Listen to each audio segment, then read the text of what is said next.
G'day listeners, welcome to Bar Karate, the sailing podcast. My name is Jordan Spencer and it's that time of the week where we get to speak to some super cool people about sailing, and unfortunately I have to do that with my two idiot mates. So first off, welcome to the show, Mr. Brett Perry. Greetings, exalted one. Greetings all. Greetings all. Well, it's a what could have been week for me because it would have been actual nationals this week. So we went out training yesterday, felt very lonely, but, you know, you got to keep the work ethic going. It's a strange world, mate. It's a strange world. Yeah, but anyway, it is what it is. It is what it is. Well, let's bring in the other bloke before we say anything further. He had a voice that could make a wolverine purr. Mr. Nick Bice. Top of the day, gents. And very happy birthday to you, BP. Yeah. Oh, what a surprise. Just prior to... It's amazing what Facebook does. You just find all this stuff out. Unbelievable. Didn't need to get told at all. And we're good mates like that. And as for you, Jordan, you're on the edge of the pandemic as we speak. Oh, yes. Up in Queensland. Yeah. We're all racing up there. Yeah. You've probably been inundated with as many Brisbane residents as possible up on the Sunshine Coast. Brisbanians, as they're commonly known. Insane. It was insane. I got to be honest, because for those who don't know around the world, we had, Australia's got this really tight system where people that come back go into quarantine, and we get COVID in the country by the ones that fly into the country.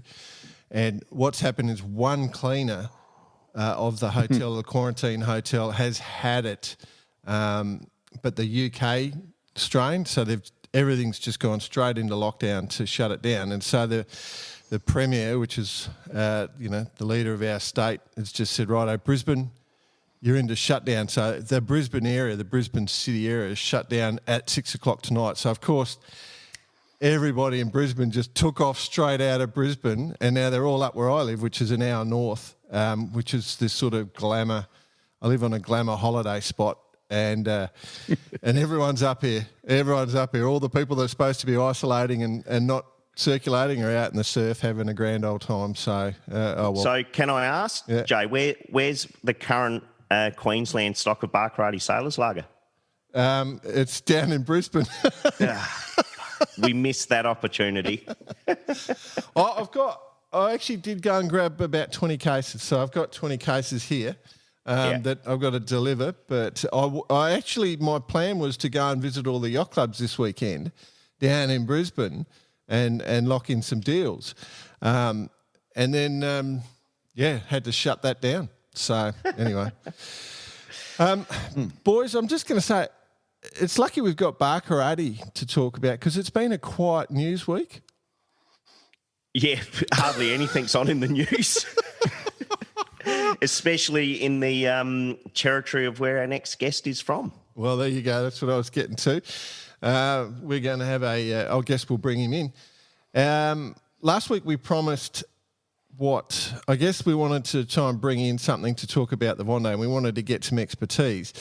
So we racked our brains, and then we realised that we've got a mate who knows quite a bit about them, and he's probably the best performed IMOCA skipper that's not doing the Vendee in the world currently right now, given that in last year he got third in the Defy Azimut, and then in the Transact Jacques Vabre fourth.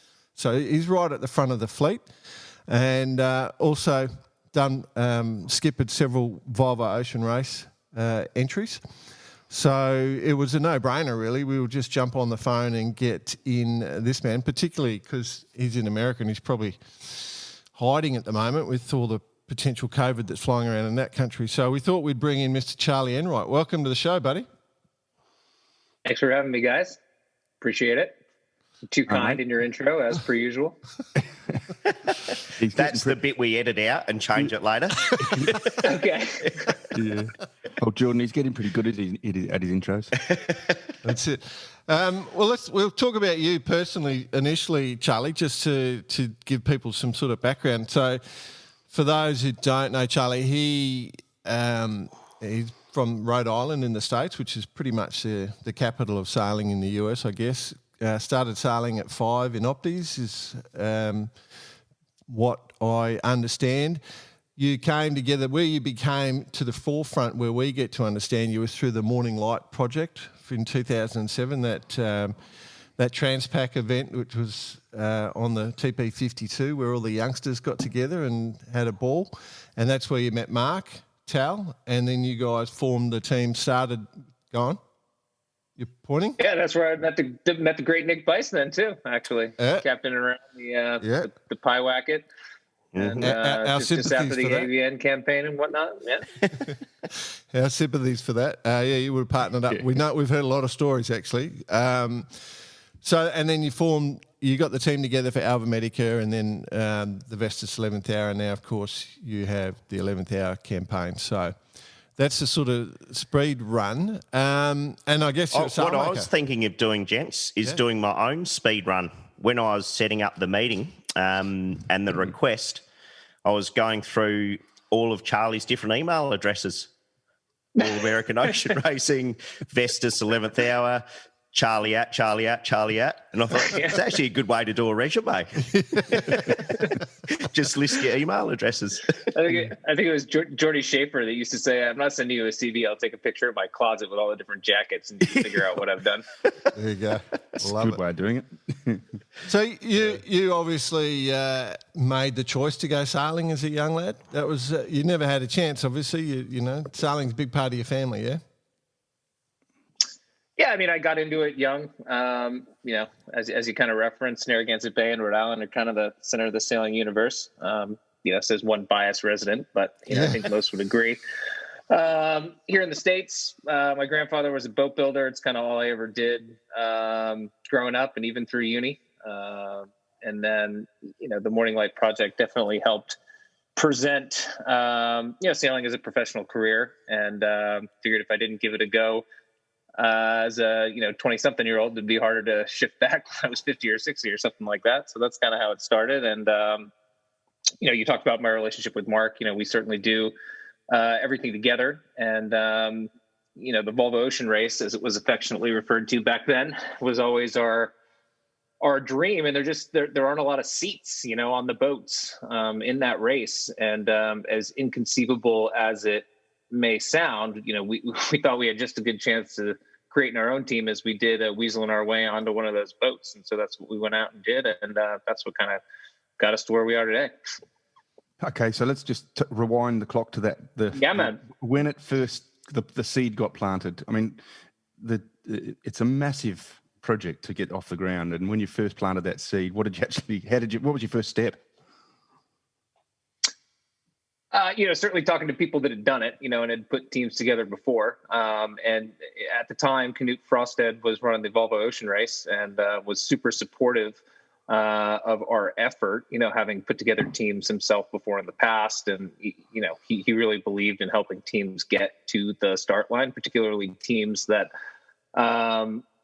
understood the commercial aspects of the race itself. You know, there's a lot of people that, you know, walked into his office and said, listen, here's how I'm going to win the Volvo Ocean Race. I'm going to hire 1K. I'm going to get these sales and these sailors and this and that. And, you know, neglected to think about how the hell they were going to pay for it, you know? And, you know, we kind of went in from the other side saying, you know, here's our, you know, business plan. Here's what we think. Here's what we budgeted. You know, here's what we planned on surrounding ourselves with to make sure that we don't mess this up. And, you know, so I think he saw, rightly or wrongly, a little bit of him in us and kind of helped us along. And that was how the, you know, the Alva Medica introduction started, you know, through the business development program of the Volvo Ocean Race. And, you know, we certainly weren't the first people to sit down with them. You know, I think a couple other people, for one reason or another, kind of weren't able to get it across the line, whether it was dollars and cents or difference in philosophy, you know, I don't know, but it fell to us, and we were able to kind of close the deal and feel like we made the most of the situation. Learned a lot, had a lot of fun,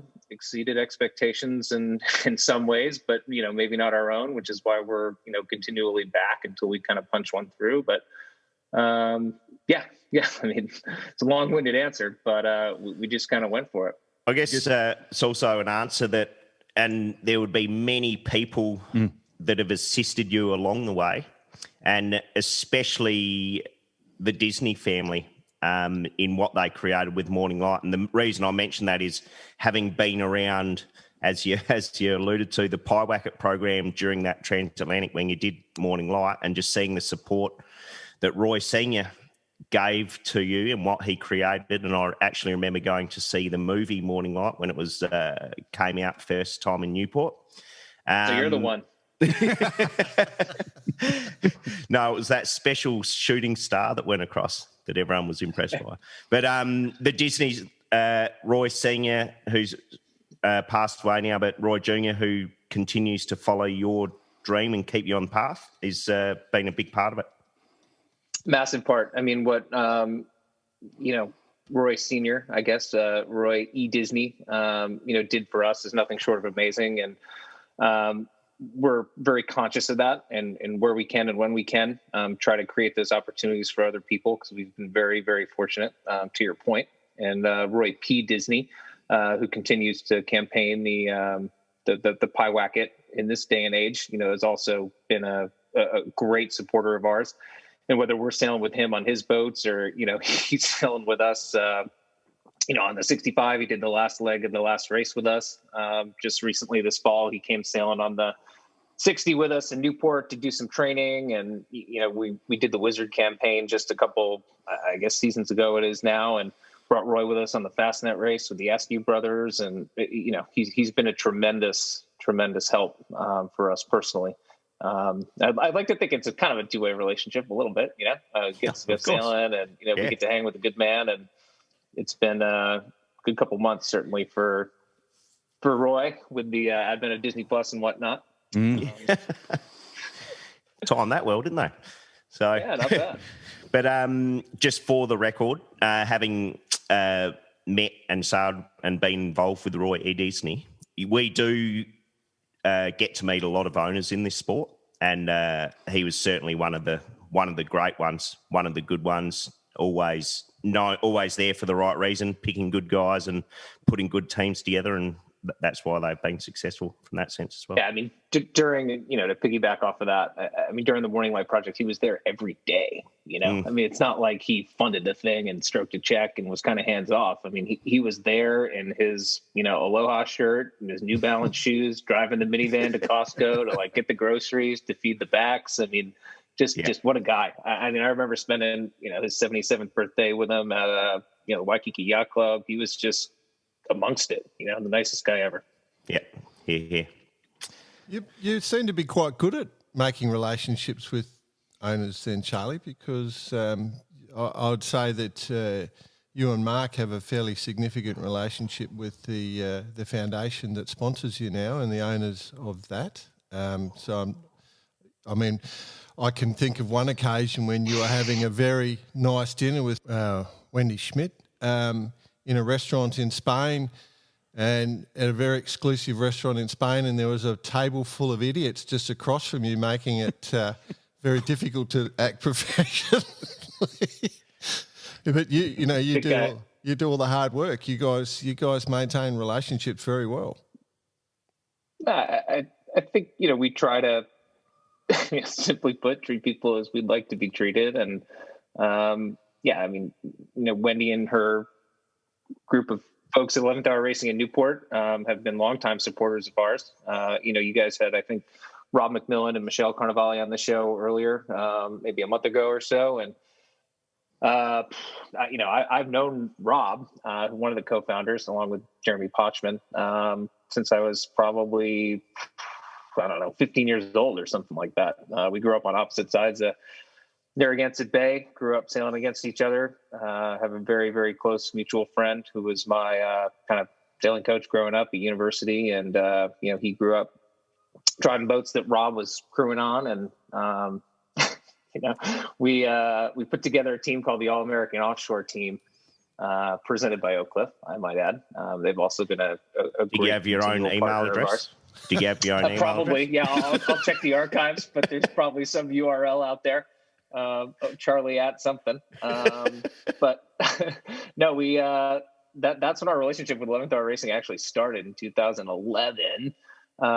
They provided us with some organic freeze-dried food for our transatlantic trip on the old STP65 Money Penny, which I think is called Vanquish now. It was owned by another foundation, Ralph Stites, the U.S. MMA Sailing Foundation, another partner that we've had throughout this whole process. Ralph has been amazing, and actually just this week I was supposed to be sailing some of the Figaros at his facility down in South Carolina, so another kind of long-standing relationship. But I don't know if this is what you're getting at, but it takes a village, I mean, Mark and I kind of run things together, certainly, but there's a lot going on in the background that other people that might not know, whether it's the US MMA Sailing Foundation, it's Roy, it's Oak Cliff, it's 11th Hour Racing. It's it's more than just what you kind of see on the internet, if you will. Similar to that meeting when you walked into Canute's office, it's not just about having the fastest boat and best crew. It's all the other stuff that goes with it. But what I guess people don't realise, of which I've observed you certainly understanding the last several years for that matter, is that other stuff is probably 80% of it, even more, 90% of it. And the icing is, that's the sailing bit. Yeah, no, definitely. And we don't lose sight of that, and we certainly don't lose sight of the fact that we probably couldn't have done what we've done without the One Design concept and the Volvo 65 and the help of Canute and people like yourself and Coxie and the Boatyard. And in some respects in the 14-15 race, it was all kind of laid out for us in a lot of ways. And, what we're kind of jumping into now is very different, a big step up, one that we definitely couldn't have taken 8 years ago, but we kind of jump at now. But yeah, I mean, one person I guess I haven't mentioned that I think helps provide us with a lot of this perspective is a guy well, Bill Erklands. He's kind of the third leg of the tripod, if you will. He's kind of seen it all, working for Larry for so many years, running the Oracle program, and before that Sayonara, and you got familiar with him, I'm sure, in the speedboat build, and it's got a lot of perspective. Definitely, he's seen it all. He's unflappable.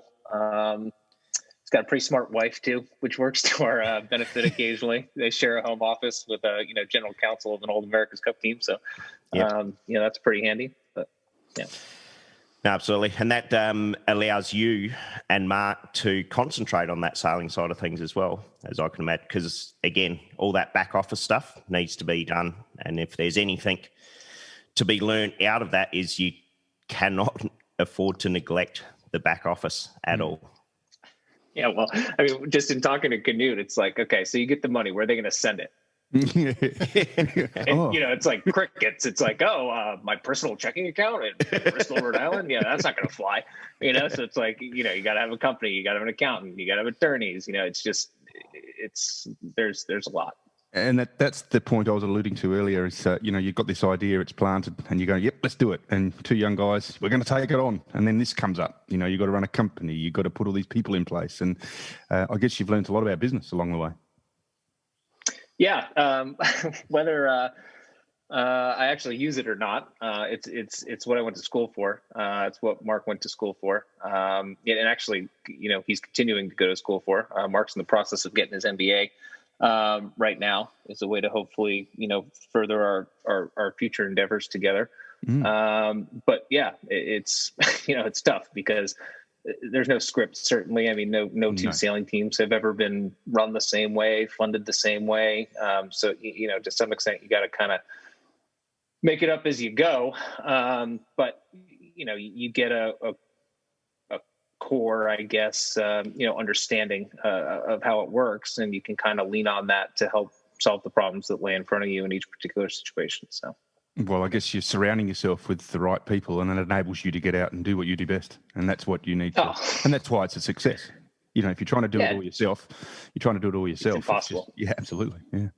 Yeah. I mean, I think we've seen examples in the past of people that have kind of tried to do it all themselves, and it doesn't work out that well. I mean, if you can surround yourself with, good people who are able to play to their strengths in and around you, it only kind of makes you look better. So. So enough of the serious shit. And speaking about doing it all by yourself, why aren't you out there doing the Vendee? Yeah. Was it ever considered? No. It was not simply in this go round. And 3 years ago, I would have said, stop right there.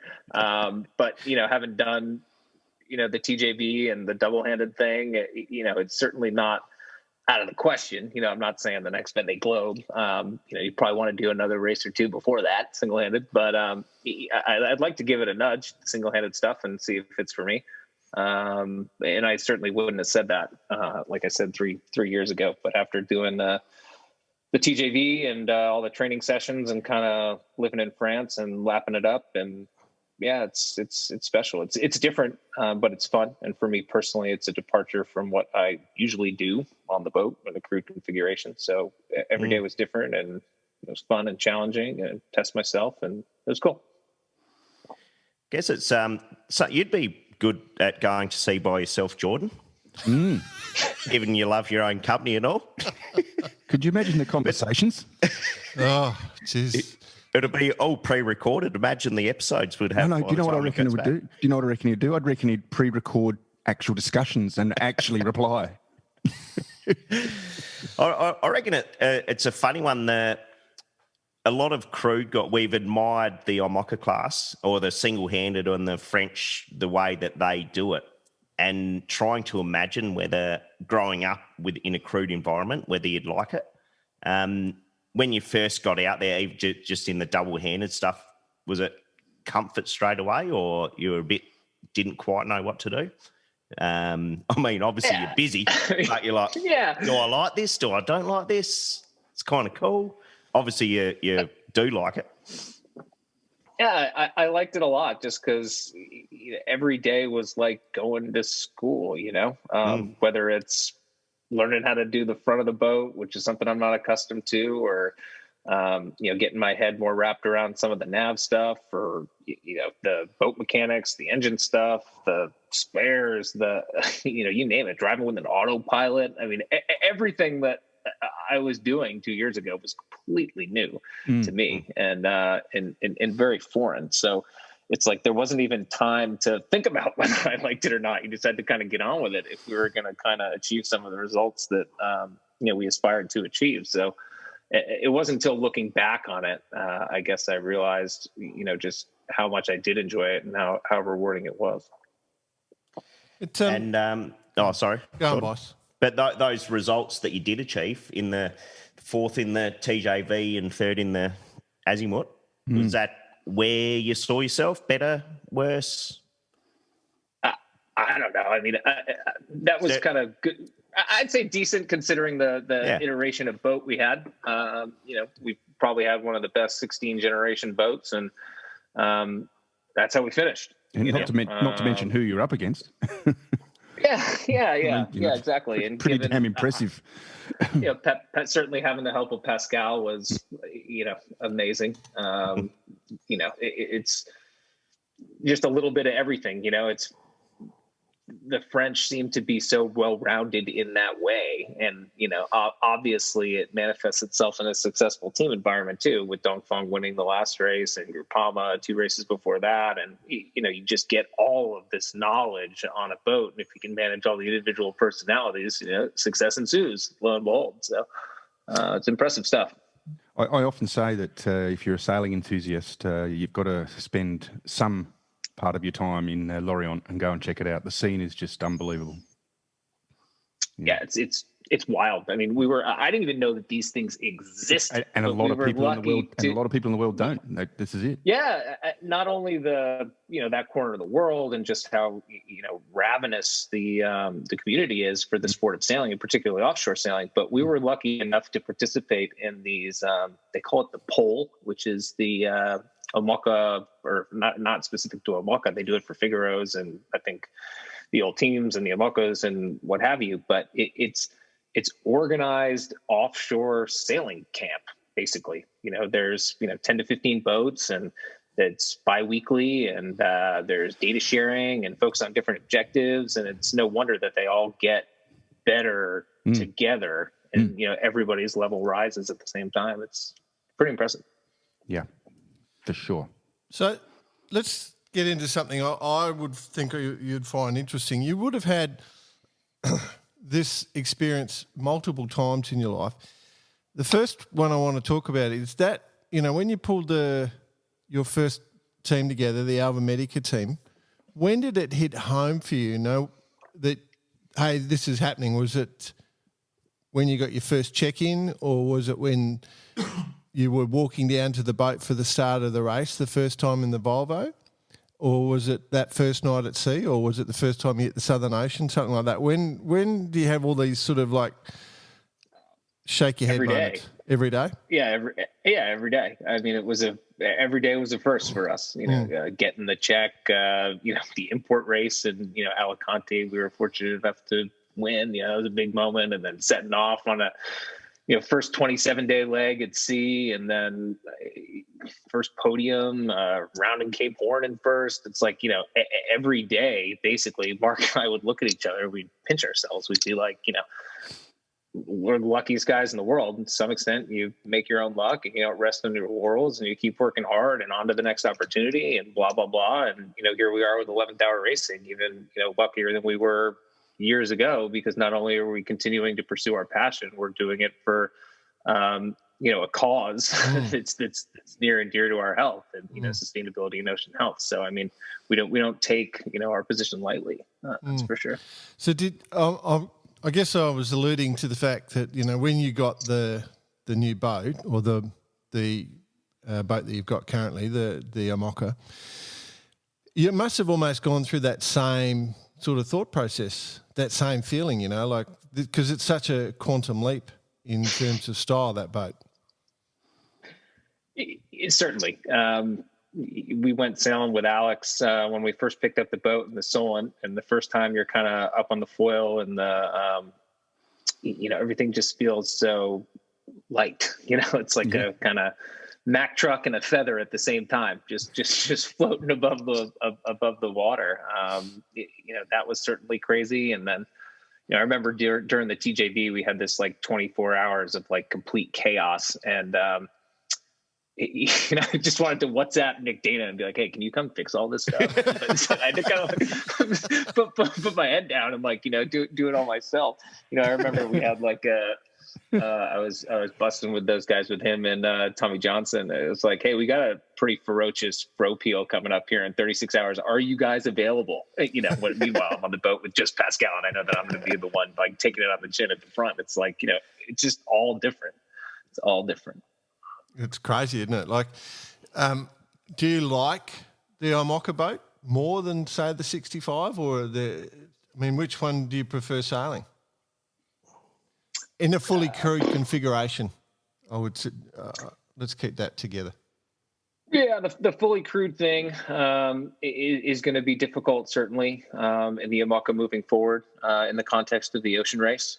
Exactly, how that looks remains to be seen. As I think you and most of the listeners are aware, I mean, that continues to be our objective. The ocean race starting in October of 22, when we're building a new boat for that, which launches in July.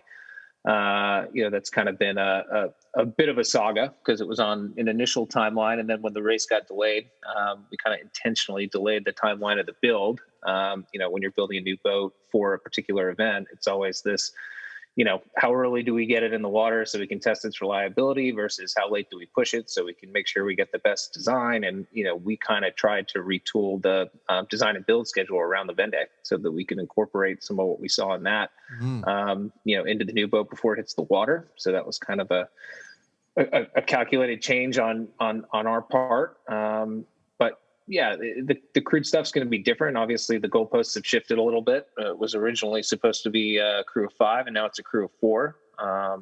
Essentially 2 sets of 2 sailing the boat at any given time. I think the original rule had a heading-only autopilot, which was going to require a lot of hand steering, if you will. And now that's kind of looks like it's changing a little bit, and there's going to be more pilot usage, so the existing platforms can be a bit more competitive. So, we wouldn't want to trade places with anybody, certainly, but we've definitely had to deal with some changes over the course of the build. So just kind of taking it one day at a time, from a design point of view, was there anything and we'll get on to the Vendee in a minute, but has there been anything that really stood out that you're like, oh, hang on, we didn't think about that? The biggest thing is the foils and just some of the speeds that we're seeing in the Southern Ocean and the ability to continuously push the boat, and whether that's, the fact that these guys have to sleep and at times there's no one on deck, or, is it just the fact that these foils are too big and, the sea state is difficult to simulate, and, how much is too much. And, I think the guys that have, babied the big boards through the Southern Ocean and now have the ability to use them in the trades as they head back to La Saab, are kind of happy they have them. But, here you have Yannick rounding the horn first with a boat that's 4 years old with, foils that are basically half the size of the Camp Peprick ones, So it's tricky trying to figure it all out. It's a huge topic. It's probably going to be a big part of the show as we go on. But I think I still want to know if you prefer the 65 or the 60. It's tough to say. I mean, it's like, would you rather drive like Ferrari on a track or a monster truck like in a dirt pit? They're just totally Good different. Answer. So it depends on what you're looking for. If you're looking to share in the misery with 8 people as you get like pounded standing at a pedestal, it's a 65. If you're looking to stay nice and dry and do 30 knots while hovering above the water, it's the Amoka. Well, that's an easy answer then, isn't it? Well, they're just different tools. I mean, it's like, the one design thing versus the box rule. It's like, do you like the close racing or do you like the? Yeah, it's tough to say. I was just about to say the close racing. I mean, because obviously Bicey and Jordan had a lot to do with the race, and I was a spectator. And from a spectator point of view, I don't think we'll see that again in a long, long time. How exciting that all was. So that was probably my biggest point to make. Yeah, in the last edition of the Volvo Ocean race, as part of SS 11th Hour Racing, we had Big Tony Mutter sailing with us, and he'd kind of sat out the 14-15 edition of the race, and the boats, the 65s, had a bit of a reputation, and kind of he'd spent the last 4 years sailing around on the 100-foot Comanche, just breaking records left and right. But he was just delighted to see other boats, and the closest to the racing was something I think he really underestimated and enjoyed. Well, just for those who don't know, I'll just put some details down so the boat that you've got currently is the Hugo Boss 6. It was the one in the last Vendee that Alex sailed. It's a VPLP Vendee design. The boat you're building, from memory, it's a Vendee design, and you're doing it at CDK, so none of that's changed. Yep. So Yep. So, I mean, I know the guys at CDK are working as part of the whole, with the sustainability piece. There's a lot of work going on to that through your involvement with 11th Hour. So I knew all about that. But what I'm interested in, just on the design front, just to bring it back to that with the Vendee, obviously we've got a lot of time spent with Guillaume. With the design you're looking at, have you done anything different? Like, what's the evolution, say, from the Super 60? Did you have you sort of evolved from that design, or is it coming from a different area? Have you got input into that design? Yeah, definitely. It's an evolution, certainly, of the Super 60. I mean, if you put all that work into it, it seems like a logical place to start.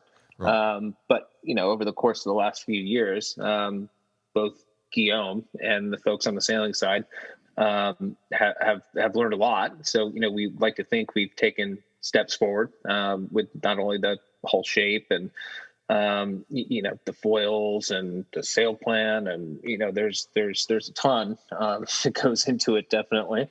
One of the big things that we constantly debate is, simulation and BPP and modeling versus, what we experience in real life.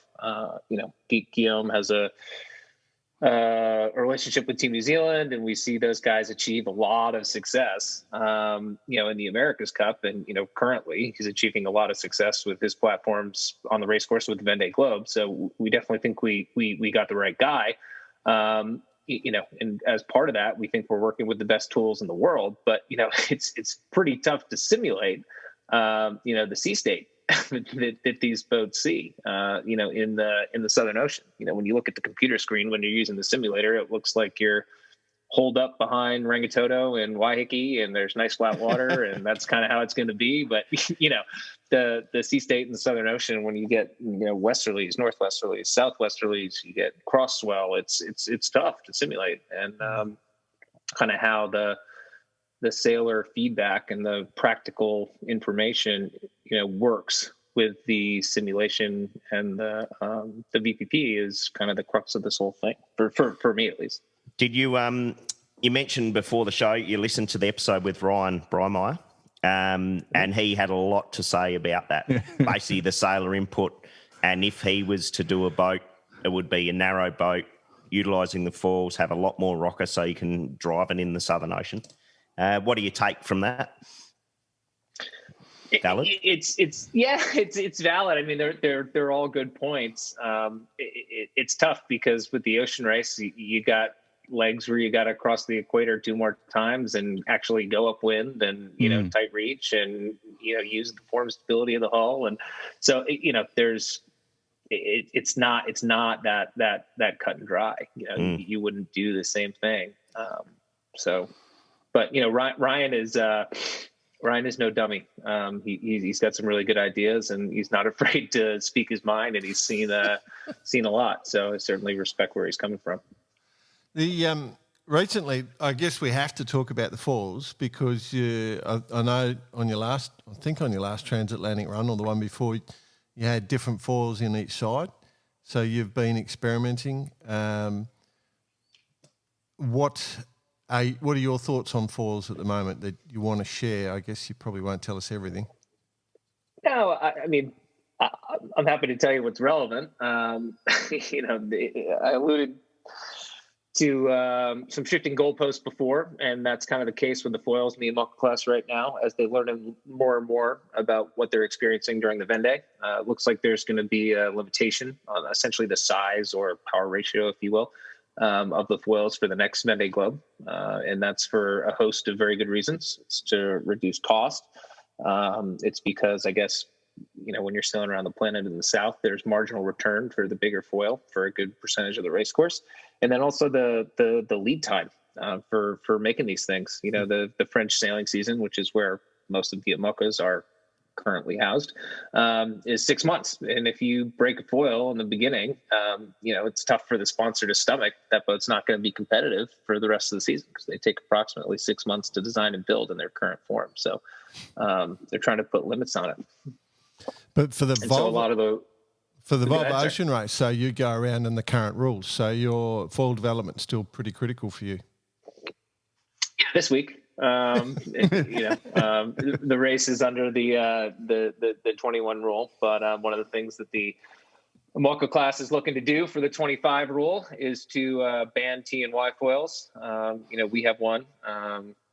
There are a couple other boats that tried it years ago, but it looks like that'll be banned moving forward by the class and the ocean race. So, that takes one decision away from us, certainly. So, it's a little difficult because we're the only team that's building an Imoca boat right now. So we're kind of out of phase, if you will, with the normal build cycle.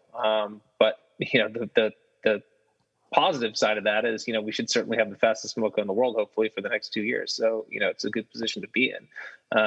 But just knowing the parameters for competition, a couple years down the line, it's difficult, I'd say, just being out of phase with the group a little bit. But I think the Imoca class in general does a really good job kind of staying on the cutting edge of development while trying not to make a good majority of the fleet obsolete. I mean, the strength of the Imoca class is like 5 through 15, 5 through 20.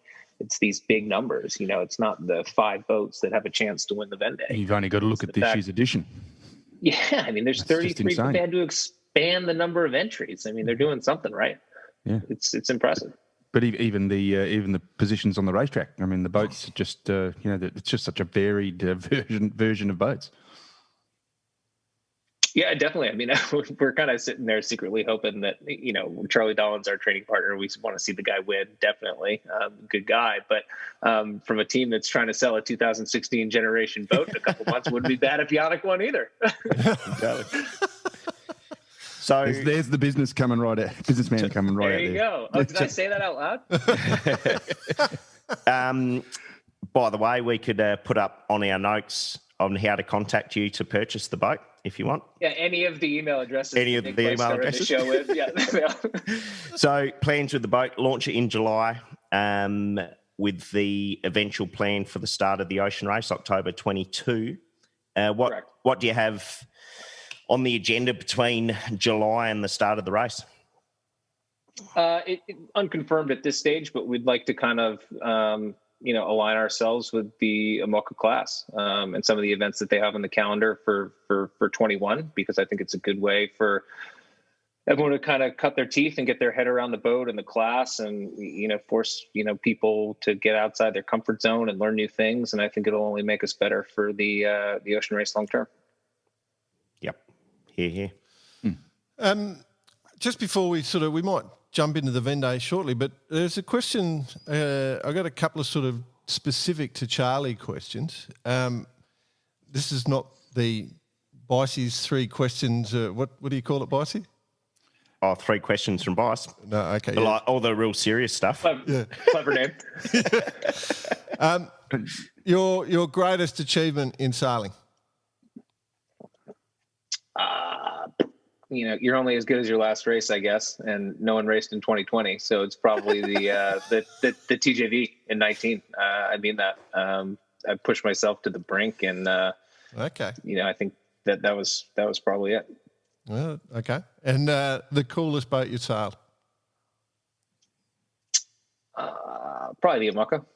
I would say. There we go. The existing one, hopefully until the new one launches. So you're in a good position. Can I finish with one final one? Yeah, go, mate. Have you been part of the AMOCA Class Association meetings? Or you leave that to Bill? I don't know where you're going with this, but we've heard basically being a owner-run class association, and that makes the decisions for the boats, which ultimately they've done a very good job at. As you say, they're oversubscribed for certain races, but there's many a rumour going around that those meetings become quite heated, almost finishing in a few punch-ups now and then. Just wondering how Bill holds himself up against some of them.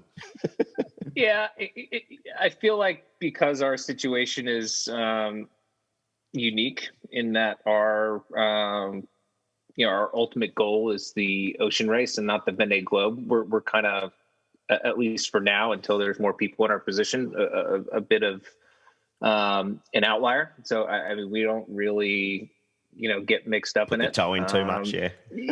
Yeah. It's just a different deal, and whether it's Bill or a lot of times we send members of our French delegation. We will we're partnered up with Mayor Concept, and we have some people embedded in their team. So generally, we're kind of in the PVA camp when it comes to these meetings. I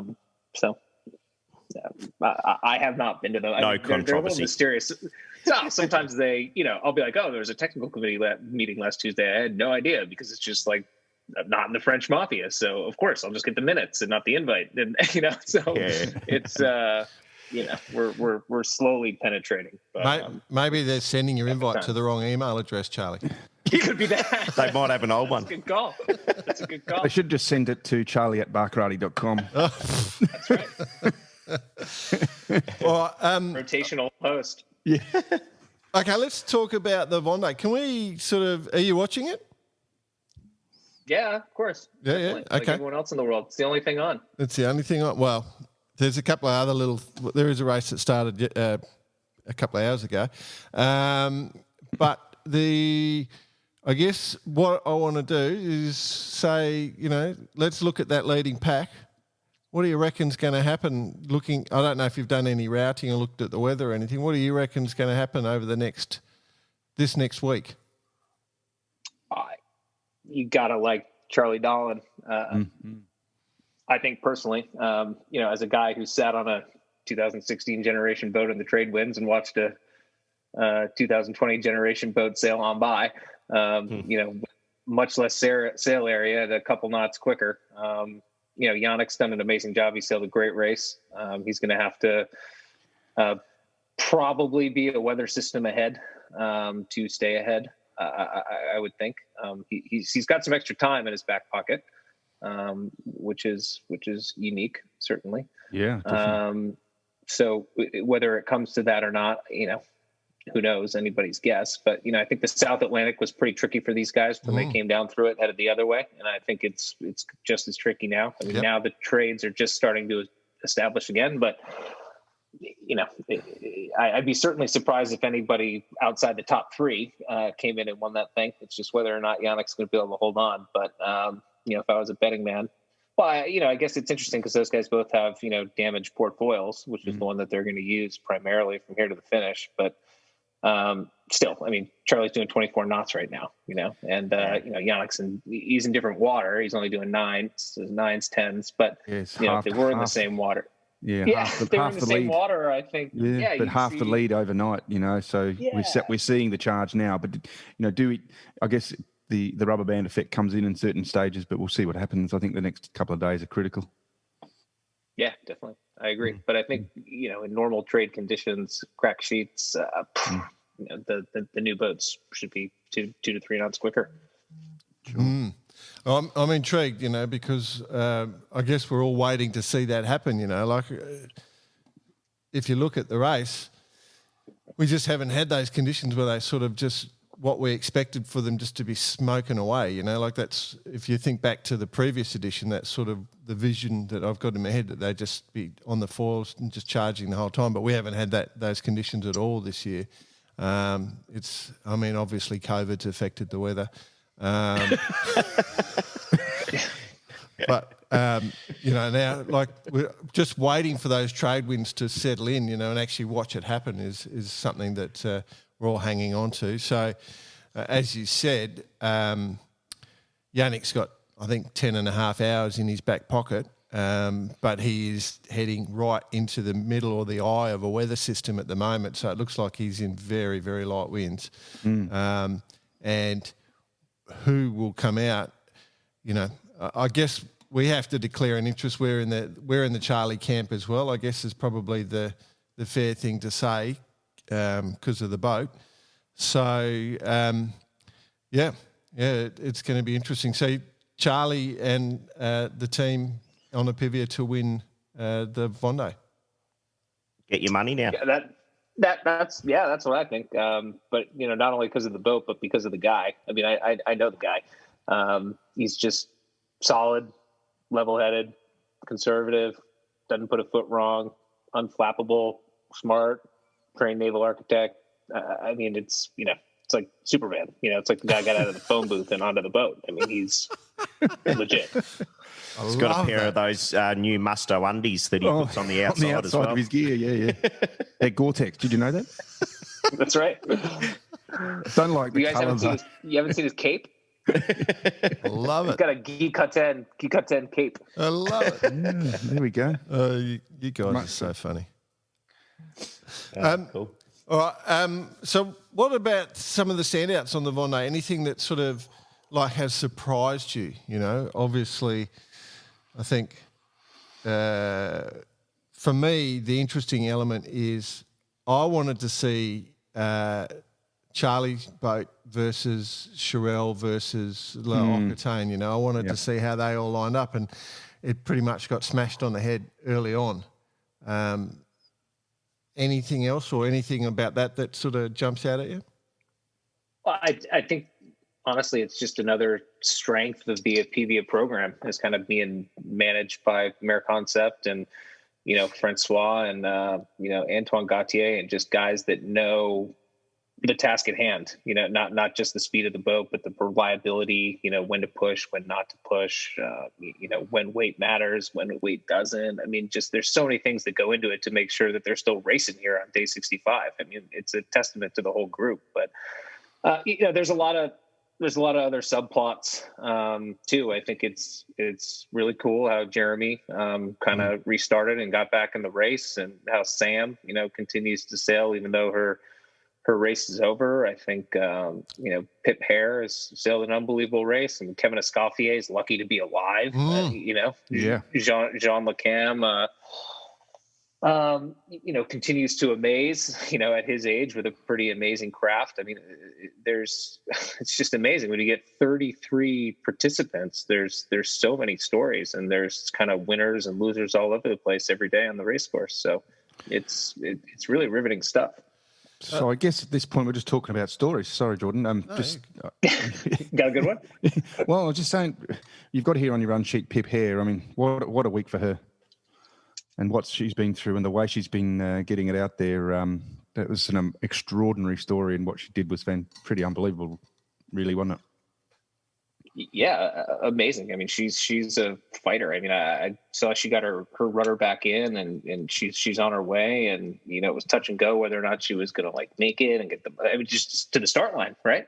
Yeah. And she's done an amazing job. Bicey, I don't know if you've seen her Big Jenniker. She's sponsored by the Smart Sheet.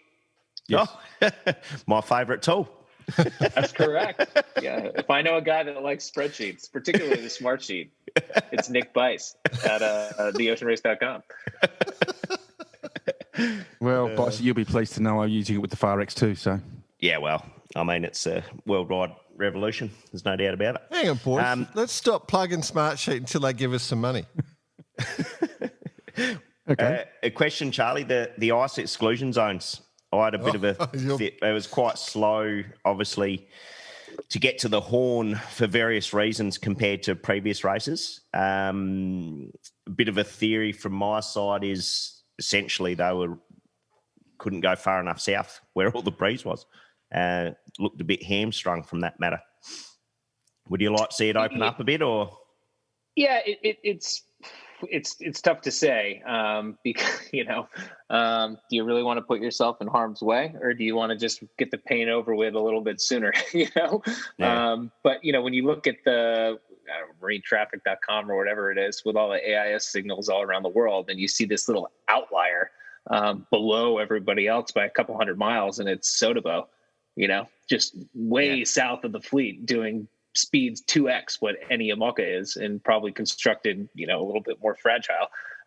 It kind of makes you wonder, is it too conservative? But, I think seasonally, it was a little strange for the Southern Ocean. You didn't see a lot of established big lows that the fleet could kind of get on the front of and kind of make big miles. It was, front after front after front. So I think seasonally it was kind of a tough spot. But yeah, if they had more race course, maybe they could have taken advantage of it. But I can tell you that doing 50 jibes in 48 hours on an ice skate and a persistent shift is kind of shitty too. So not much fun.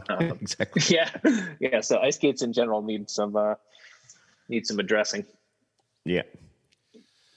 All right. I knew that was going to come out at some stage, Bicey. It's a little bugbear, isn't it? How far south should you go, Bice?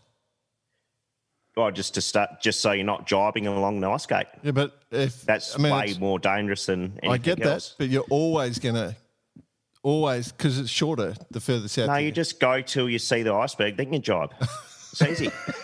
Well, I don't know if you guys saw, but the massive iceberg that just separated from Antarctica, things like the size of it's like its own continent floating around out there. And, whether it's where they position the ice gates or it's the volatility of the weather in the tropics. I mean, I think we're seeing the effects of climate change on our, on our race course in a lot of different ways. Yeah. Absolutely. Yeah. Crazy times. We've got a lot of other things we could talk about. Should we move on to that, or have we done enough on the Vendee and stuff? Let's move on. Okay. All right. You Let's want to do see that. how professional we get, Charlie? Yeah, sure. Whatever. Ready? You ready? You guys lead. Oh, I'll yeah, follow. this is a good bit. You'll like this bit. Yeah, you ready? Yep.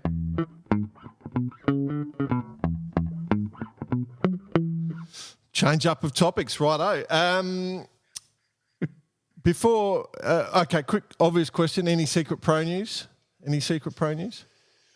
got any inside information for us, Charlie, that no one knows about that you're willing to put across the airwaves without dobbing anyone in? Mentioning names? I should have listened all the way to the end of the last podcast to know that I'd be teed up for such a thing. Oh, it doesn't matter. It doesn't matter. I guess unless you're doing the America's Cup or the Vendee Globe, there's not a lot of pro sailing going on. Correct. I guess not unusual to have crickets this time of year on something like that. Crickets. Now that's professional. And it wasn't even set up. No. Is that the blue button or the red button? It's a purple one, actually. All preloaded, Charlie. All right, well, may not be a huge amount of pro sailing going on, but there was a bit of sailing where you live, Bryce. The final one of the final regatta of the SA Summer of Sail, and there's a couple of things that jumped out at me. One, how fantastic the photography is that's coming out of there in the video. But two, the Hartley TS16 fleet. Did we not look at that and just go, oh, that would have been fun? Well, funny you mention that because I've been peppered a whole lot from our friend Harry Fisher in the week leading up to the Largs Bay event, saying that there was rumours that Cullen Howard and I were going to get a TS16. Oh, that'd be a good one. Why aren't you doing the TS16s? And I must admit, I was just in the office late, quite maybe 8 weeks ago, and I started following the TS16 Facebook page, and one did come up, and I must admit I was probably half a beer away from buying it. We'll talk about half a beer away from buying it. It looked like Harry and the boys were in keeping well hydrated during the racing. Yeah. Yeah, well, this is just a quick little segue. We actually went and sailed the TP yesterday, the Hooligan, and I did see the photos, could not get out of the through the breakwater at North Haven. Oh, they haven't finished again, on the tide. Yeah, bit of a disaster. Yep. So we ended up just going back to the club for a few Barkarati Sailors lagers. Yeah. Of which we weren't the only ones. It looked like every TS16 out on the race course yesterday in Largs took their own sailors' lagers with them. So we were getting peppered with messages and WhatsApps and Snapchats and all sorts of stuff about all the boys going downwind having a sailors. That's good. Well, they get to the beer away mark and off they go. Charlie, have you ever heard of a Hartley TS16? Not. I have not. I got the Google though. Yeah. So a New Zealand design, probably the first. It's the original sort of trailer sailor. I think it was the plywood. First home built plywood, and they just don't go away. They're we all they just don't go away. They're just so. I love the description. I mean, I just can't imagine. We have to get one. We have to have the Barkarati TS16 just for future regattas. It'd be hilarious. We go. Now I'm hearing you. Yeah. No, I think you're right. Yeah, I mean, you got to spend a good $2 or $3 grand to get into the fleet, so it's not painful. And they have to carry a portaloo, so that's why we call them the portaloos up here in Sydney. I didn't know that. Yeah, the class up here. That's what they do. There is some sailing going on, Charlie. The ocean sailing, the 7th RORC transatlantic race started a few hours ago for those who haven't been paying attention. There's a few of the maxi class boats are doing it, a few class 40s, a couple of modern Sam Manuard designs as part of that. So there's a little bit of interest. So they go from Lanzarote to Grenada, I think, is the race. Were you guys switched onto this one at all? Not in the last couple of hours. Negative. Yeah.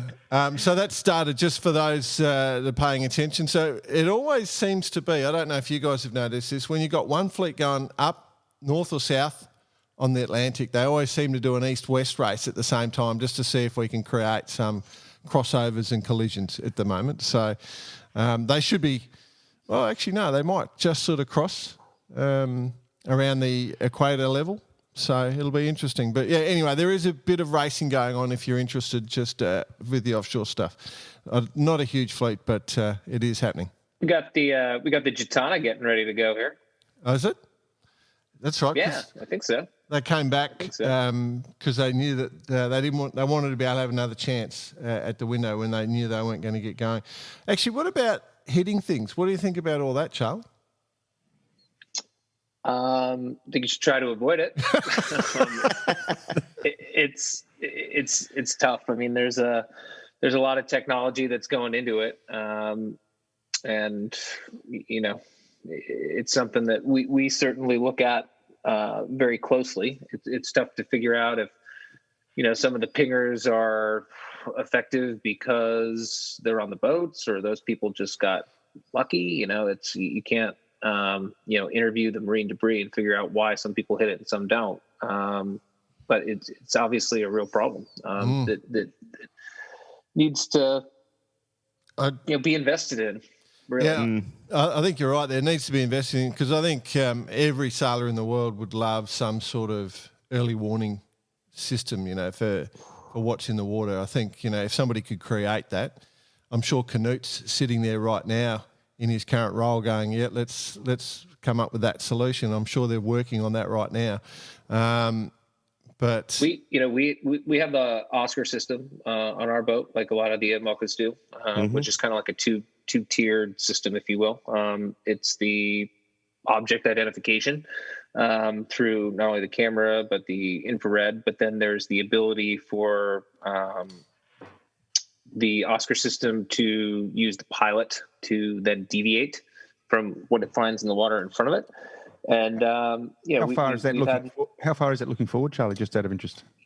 Hundreds of meters. Yep. So we sail with it all the time, just to collect data and feed it back to the system, because it's the the AI needs to recognize it. Just the more information you feed it, the better the system gets. So we don't always have it on per se because of some of the false negatives we've experienced, but we definitely keep it on to generate the information to give back to the folks at Oscar to better the product for not only us, but the rest of the fleet moving forward. It's a good idea. It's a good idea, but certainly would be a real benefit to every person that sails offshore. Well, as Rob mentioned when we had him on, I doubt there's anyone in the world who wants more shit in the oceans. So just unfortunately, the shit that's in there now doesn't disappear all that quickly. So no, definitely. And I used to sail with a guy who always said that hope is not a strategy. So we should try to be better than that. use the she'll be right strategy. That goes pretty well. I think they're one and the same.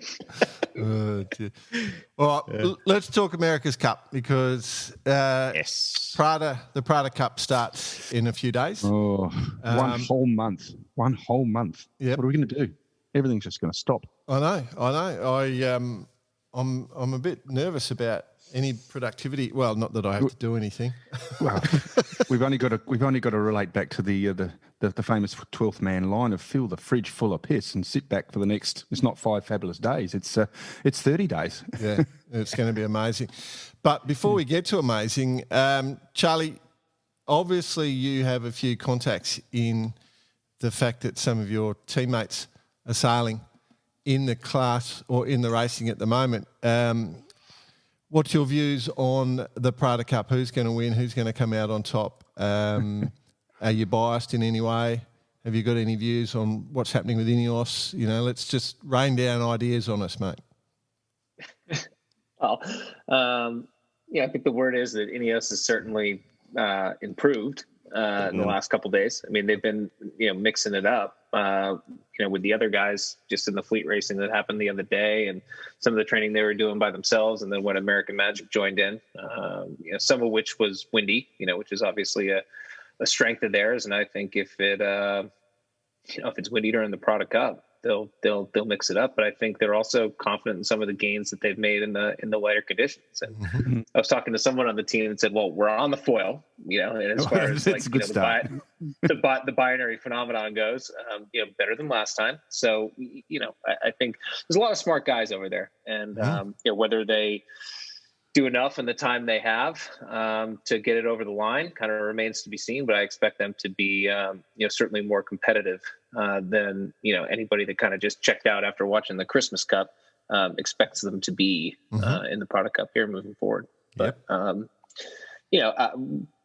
whether I'm impartial or not, you let you guys choose. But I think the Americans put a good foot forward, definitely in the Christmas Cup. Probably the most consistent challenger there. I think Prada. Who knows with the new foils? Anything can kind of come of that. So they could take a big leap. But if I had to put money down today, it'd probably be on the Americans. Okay. What's the? They have to choose which foil they're using like a week beforehand on or the something? 13th, boss. On the 13th, that's the big one, and that's Couple of days. that's putting a lot of work into. That stays. Wow, that's a big call. And what from about we've been seeing, I guess? Yeah, and what about the work they've done on the hull of America, American Magic? That looks. I mean, if nothing else, it looks fantastic. I love the look of it. The skeg extension. The skeg extension, and the way it comes up in the stern like that. I just think it looks super cool. If it works or not, don't know. What now that we're observing flying 75-foot boats? Yeah, I mean it's just amazing. Yeah, They're kind a different world. They're kind of those sort of ground effect boat planes. They're starting to look like those a little bit. You guys ever look into those? Yes, you're right. Yes. Yeah. So they're starting to get that real feel about them. Did they ring you, Charlie, before on American Magic before they put that extra little skeg on, and or was They must have had the wrong email address. well done. You missed that one. Yeah. Did Still pending. Did you actually do anything with them when they were based in Newport? No sailing, but obviously a lot of good buddies sailing on that team. Andrew Campbell, kind of a contemporary of mine, growing up, going through college, university, all that stuff, and 2 laps of the planet with my buddy Nick, and they're good guys, and they've been at it certainly. Most of the time on the water, and it shows. I mean, they're just consistent. They look tight. Whether or not they're going to have the top end and the moments of brilliance that some of these other teams might be able to come up with in certain conditions, who knows? But just as an all-around competitor, they look pretty good. Definitely can't wait. I'm intrigued though. Like if you were to get a chance to sail on one of those boats, but you weren't steering, you weren't doing tactics, you weren't doing flight control or rig, you just had to grind all day. You're just a big bloke with big arms, mate. Yeah, just grinding. That's It. Would you do it? Would I do it? Yeah. Would you do it? Yep. Charlie You says definitely do it. Yeah, because it would mean that you're in better shape than you are today. Oh. Well, that's not hard. I might even grow a bicep back. Yeah. But I mean, particularly looking, I think maybe it was the Ineos one where they're standing sideways rather than facing forward, and they're just looking at a little readout, and just it's like back in the days, you used to sit on the wind trainer with your bike and just ride hundreds of hours on the wind trainer, and just the sweat pouring off you, and it's sort of, I never really enjoyed that time, so maybe that's what's just sort of popped into my head. It just looks like they're doing a training session in the gym. So it's not for you. What you're saying. It's not. You weren't going to win the America's Cup though, sitting on the wind trainer. No. Whereas here, they potentially will become one of the most famous yachties of all time for being strong. Not to bring it all the way back to the Vendee, but the guys that are just sleeping on beanbags, bashing their brains out, they're going through their own self-torture, which is different, which is different than these guys that are just, hitting the rowing machine or, the wind trainer or whatever it may be. I mean, those guys are still, very significant cog in a big machine that is a team, So I think absolutely. Being part of the team, I think is, can't go underestimated. Yeah, no, I've got to take the alternate view. Somebody's got to throw the other view out there so we have the discussion. But, maybe then from what you've just said then, Charlie, maybe sailing is just about suffering. And whether you want to share it with anybody else or not. Yeah. Oh, dear. All right, so, okay, let's put it down. So I'll just describe it for everyone. So a round-robin series in the Prada Cup into a semi-final. In the semi-final, first to win 4 races, and in the final, first to win 7 races. So January 15 through January 24, so 15, 16, 17, then 22, 23, 24, 2 sets of races a day. So our first race starts on the 15th, round robin 1, which is the American Magic versus Ineos. So we'll get to actually see. And then race 2 on that first day will be Ineos against Luna Rossa. And then we'll work through. The semi-finals 29th of January start, and then the final start 13th of February, and then we decide the winner. So that's the format of the Prada Cup. 3 teams, only one goes through. Who's going to make it through? Charlie, we know your view. You've already said it. So who's making it through? Are you coming back to us? Yeah, why not? You're allowed. Okay. Yeah. You're interviewing us. You got to make Charlie suffer. Like we want. What I'm trying to get you is to make a statement where he comes back in and says, "No, have you thought about this?" It's a bloody good question. It is. I must admit. Yeah. Now that we actually see the boats. No, I will say, based on my comment a couple of weeks ago regarding team from the UK, is they will definitely pull something out. And we're going to see a complete different regatta if there's breeze. Yep. True. If they've got enough in the bank to actually win overall, I don't think the consistency will be there. I like the consistency of both Prada and American Magic. Who's going to get it? Don't know. I'll tell you in a couple of weeks. Well, you coward. As one who wears one who wears his heart on his shoulders, I'm just going to have to do what I've always said the whole way through, and I'm American Magic. Okay. Charlie, can I ask you a question about the format that I should probably know, but I don't? Yep, go for it, mate. How do you have a semi-final? Well, yeah, it's a good question. I think that you're exactly right, because 4 boats should be in a semi-final. Oh, no, 2 boats should be in a semi. Yeah. What? It's just... So that's the Prada Cup final. Yeah, hang on.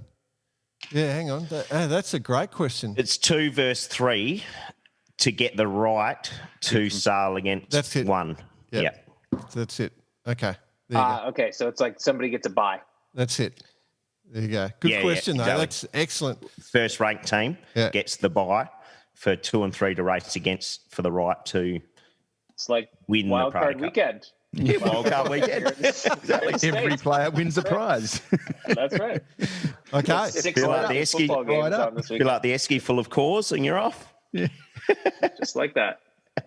Well, just having a look at the weather on Windy, if I go and look at the models that go across Auckland for the 15, 16 and 17, it's not looking super, super windy for those 3 days, but looking like sou'wester, probably 10 to 12 on the first day, looking a little fresher and slightly further west on the second day, and then maybe a little bit of a ridge going through on the third day, which might mess everything up. So that's the sort of the long range look at it.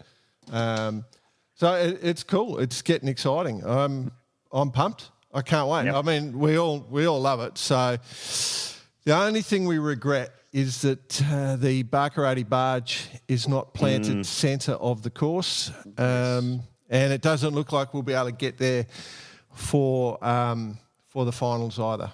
So, Charlie, if you don't know, the race director has agreed for us to set up a barge in the middle of the race course, and boats would go around it. We had verbal agreement on the show from the race director where we It is recorded. Yes. And I've actually just been working on a bit of branding for it. Yeah. Oh. Essentially, we're going to fill it full of bunting. Oh, nice word. Yeah, we're going to set up some bunting and also a bit of signage around the side of the barge. Lovely. Promoting Barkarati Sailors Lager. Oh. So, But the issue is we can't get into New Zealand at the moment. So, But we're still living the dream. We're still living the dream. Did you finalise whether or not they had to do actually a circle around us when No, we hadn't agreed to that. That was one of the ideas, Charlie. They had to do a complete 360 around the barge. Very much like the ocean race when Whitty was driving the boats through the spectator fleet. Spectator craft. Charlie, we're sort of moving to the end of the show, but I do have to ask you a question. Do you do much dinghy sailing these days? You ever get back into a dinghy? Not a ton. I used to do a lot of teams racing. Yep. As like back in the day. Yeah. And part of high school and college and then beyond, actually. It's funny, actually, I went to the Team Race Worlds in Perth, of all places. Mm-hmm. And there was a bunch of guys that we've sailed against later in life, Pete, Blair, Tommy Johnson, Parco, all those guys. Was where I first met those guys, and still kind of do it recreationally. It's pretty cool. You just rock up to the local yacht club or sailing center, whatever it is. You don't have to own a boat, and you can kind of lock horns for the weekend and then pack up and drive home. So do a little bit of that. And the guys are trying to pressure me into getting a moth at a Wasp the last couple of years, which is pretty good for me personally. Just something to bash around in after work and kind of fly and foil around, but not in the competitive sense, I guess. I mean, I wasn't supposed to be home this weekend, but I'm threatening to go laser frostbiting on Sunday, which is good. Been a long time, but when you get a bonus weekend, you got to take advantage of it. That's it. Now, to extend the question, have you ever thought about you and Mark in a boat together, a dinghy together?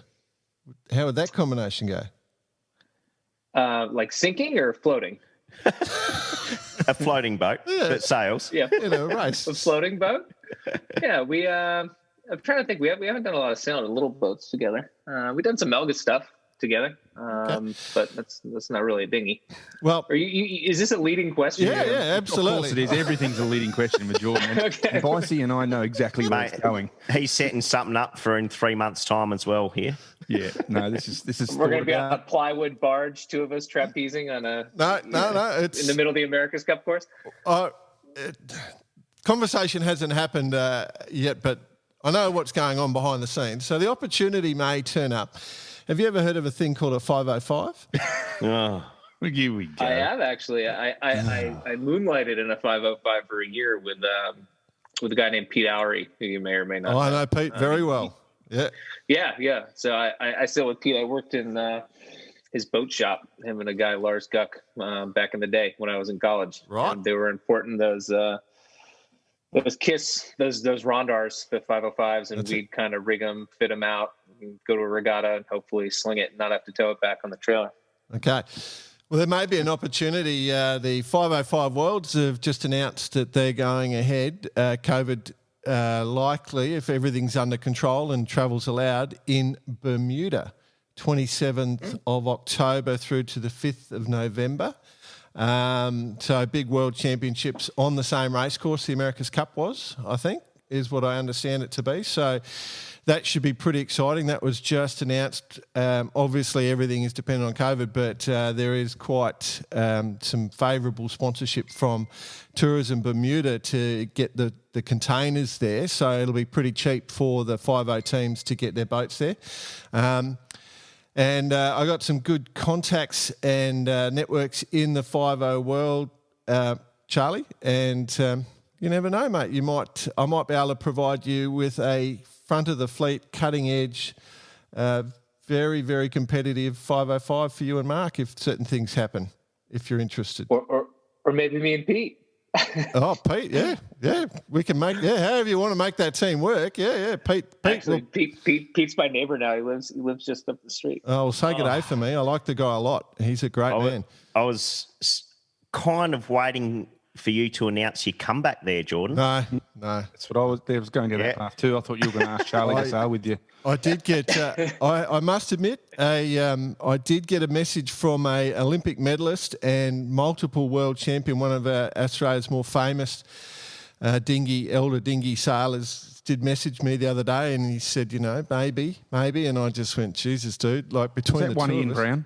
Hey, I'm not saying who it was, but Well, I was sailing with an etcher with him the other day, and you mentioned not you. Yeah, I'm just asking if it was him. That's I'm not saying a word. But anyway, I don't know. Like my wife tells me I'm not in fighting shape at the moment, so that may be Could be a good excuse. Yeah. But anyway, Charlie, if that's keep that in the back of your mind.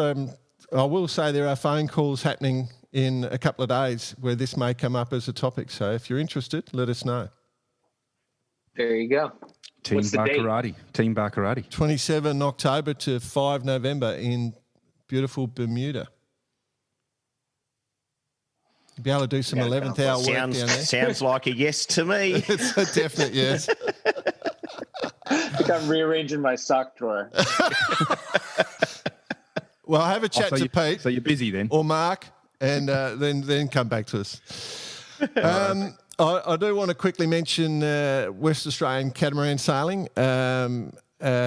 Susie Gant sent me a note during the week, or sent us a note during the week. Because none of the cat sailors could get across to do any nationals because everything was cancelled, so they created an event called Wax It. Yeah, very cool. Wax It, as in Brexit, but for Western Australian exit. Oh, I thought it was for cat whackers. Cat wax it. Cat wax it. So they raced on rating and had a big regatta at, I think, Jervis Bay Sailing Club, which is not Jervis Bay on the east coast, but Jervis Bay on the west coast, which is sort of halfway between Rockingham and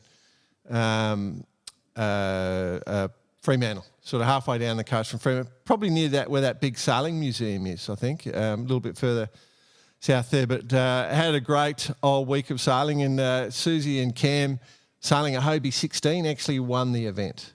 And in fact beat some of the F18s over the line on the windy days. So the Hobies were first and second, I think. So fairly talented.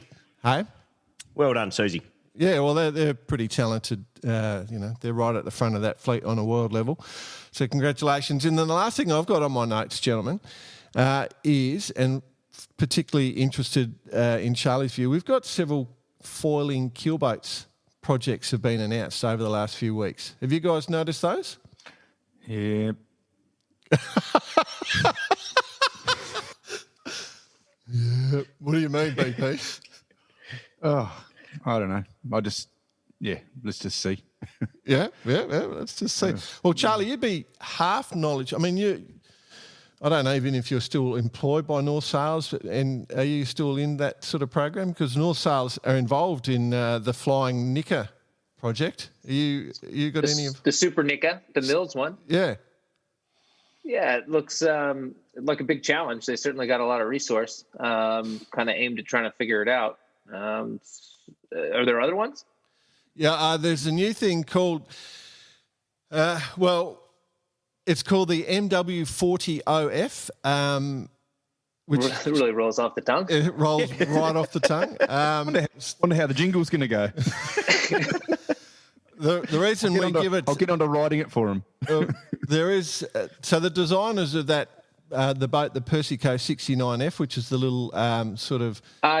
foiler, designed this thing. And it's effectively, if you imagine BP's X2 project extended out to 40 feet and then stuck up in the air on the rendering, that's what you're seeing. So you haven't seen that one at all, Charlie? I have not. I've seen some of the stuff on the Super Nika.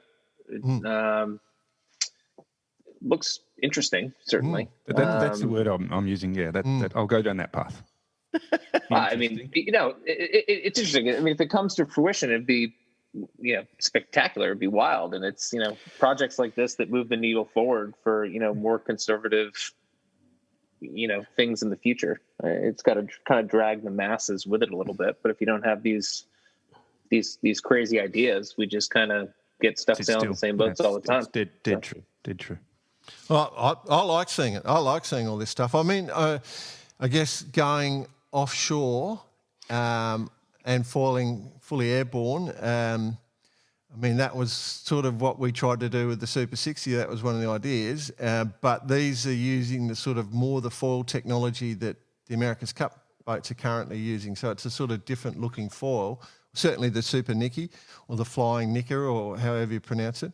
But yeah, I'm intrigued. I think the brief, at least for that boat, is to do stuff that's more coastal, I think, in nature. So, I think that's a little bit more obtainable, 100, 200, 300 mile races, 2-3 days, small crew. And usually in that time, you can't get farther enough offshore that, the sea state's too heinous. So, it'll be interesting to see, certainly. Yeah, well, it's the start. I guess that's the reason I mention it. It's the start of this stuff, Yeah, I don't think we'll see mainstream trickle down from the Cup and what have you, but to get this and to keep, as you say, Charlie, to keep moving the needle forward is good to see. Because let's face it, 10 years ago, no one ever thought an IMOCA was going to be foiling. No. And now what we see, it's good for the sport. I will say that MW40OF is designed as an offshore racer, and it's very much using the foil structure as they do on the IMOCAs, just with an elevator on the rudder. So it's not a huge extension or step away from what currently exists. It's just adding that elevator component onto the rudder. So it should be quite feasible. I mean, it should happen. It should be able to make it work. I'm just trying to see the day we've got 3 or 4 of them, trying to start in the Hobart on the harbour. Well, good. I do think for stuff like the Hobart, I mean, if projects like that, come to fruition and are able to realize their goals, you can do a 600-mile race in 36 hours. You can live on anything for 36 hours, but if you get slapped with a southerly buster, is that what you want to be on? Probably not. It's like you'd be able to kind of pick and choose your windows kind of with a platform like that, at least for now, until they become more robust and reliable. Yeah. Good times, I tell you. Yep, good times. Good fun time to be part of yachting, isn't it, really? Well, I guess people have got nothing to do, so they're keeping their hands busy by drawing up all these new projects. Have you thought about an X2 and doing the Olympics then, Charlie? That's probably the last question from me. The offshore, the mixed offshore? Yeah. Yeah, I definitely thought about it. I think it's ways from being figured out. It has to get ratified, I think, if I'm not mistaken, as an event in May, I think is the timeline for that. So, perfect. If that happens, then it's definitely a different conversation than it is today. And then I think what boat they choose, that factors into it, what the qualification process looks like for the States, if we're able to do the ocean race and it ends in 23 and the games are in 24, if it's a matter of just kind of lacing it up for one regatta and hoping for the best, why wouldn't you do it? Yeah. But if it's the best result over the course of the 18 months leading up, average, and you can't do it all and it becomes a bigger commitment, then maybe not. But yeah, no, definitely. It's intriguing. It is absolutely intriguing. I mean, we hope it gets up, but I mean, we've heard rumours that it's not going to go ahead. We've heard rumours that it's going ahead. Heard rumours about boats. We've heard all sorts of things. So, I want to see it, in all honesty. But maybe we can put in those a fully falling boat as well. Really make it interesting. That'll be good on the med. Dragging those falls around. The golf for broken boats. We've been across there, boys, haven't we? Here. My famous boat captain role. Oh, dear. All right, I think we're done, boys. Is that it? That's it from my side. And Charlie, thanks for joining us. We've had you on the list for a long time and it looked very relevant right now. Get some of your comments from Vendee. So thanks for that. And thanks for joining and taking the time to be part of Barkarati. Thanks for having me, guys. You lead, I follow. Finally, there'll be a merchandise pack coming your way and a email address will be attached to it that you're more than happy to use if you want. So that's just an excuse for when it doesn't show up, right? You get the wrong email. Oh, you didn't get it? Yeah. I'm so sorry. Wrong email address. Oh well, I'll get the staff onto it. You idiots. Hey, yeah, good one. Good to catch up. All right. See you, everyone. See you later. Thanks, guys. Take me home if it ain't until. So little time